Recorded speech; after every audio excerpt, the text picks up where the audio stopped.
Hello and welcome to another episode of the Tejano Traveler. I'm your host Wally, and today we are on the South Texas Tropical Trail, taking a look at some of the state parks, and we are at Falcon State Park, which is right near Zapata, right on the border of the Rio Grande.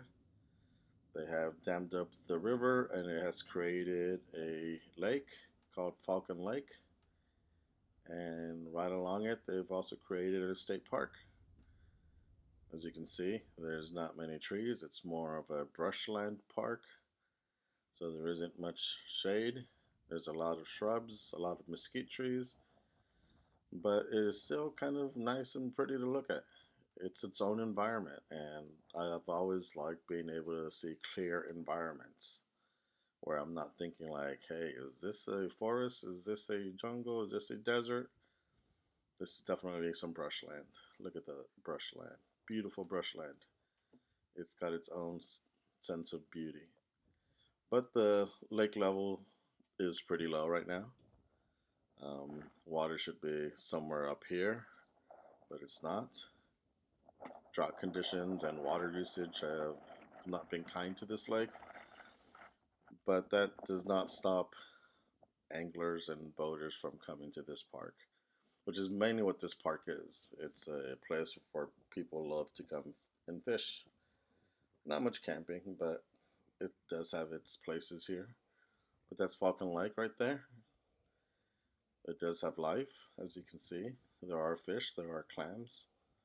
So it's kind of neat to just come here and see how, even in some pretty harsh environments, life does go on. And life does thrive, and life does continue. And there's a dam right there. Falcon Dam. Right across is Mexico.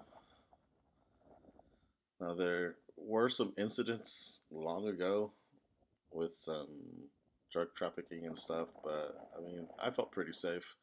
So this place is now pretty safe as long as you stay on the U.S. side and not try to cross over. But this is some definitely wild brushland right there that's just recently formed. There's a sandbar that got taken over by some shrubs.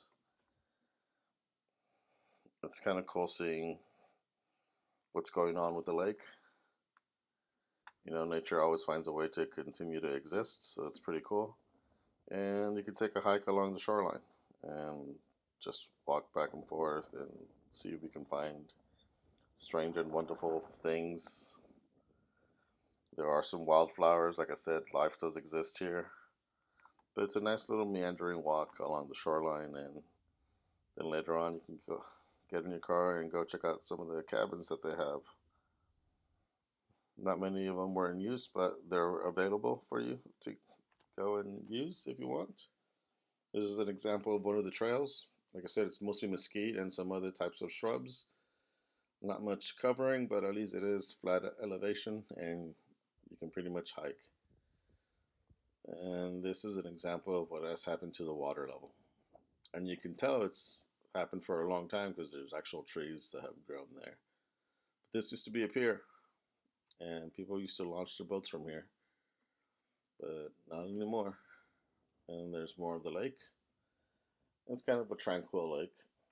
It's just kind of nice and peaceful. You do get a nice breeze coming off of it. So it's pretty cool for pictures and stuff. And I love dabbing. I don't know why. I'm dumb. But I like to have fun. But yeah, all this used to be covered with water. Now it's not. So take care of your water conditions, especially during droughts. And the hikes along here are interesting. You hear some birds, but you don't really get to see them. Also, I was here like in the middle of the day, so it was pretty hot. But I still managed to make it out alive. I just had memories of when we used to come here as Boy Scouts at our Mormon church. Good memories. Definitely good memories. But I don't remember the water level being this low. I actually remember swimming in it, so that's pretty cool. Anyways, I hope you have fun with these videos, and I hope it gets you to travel, and thanks for watching. Bye-bye.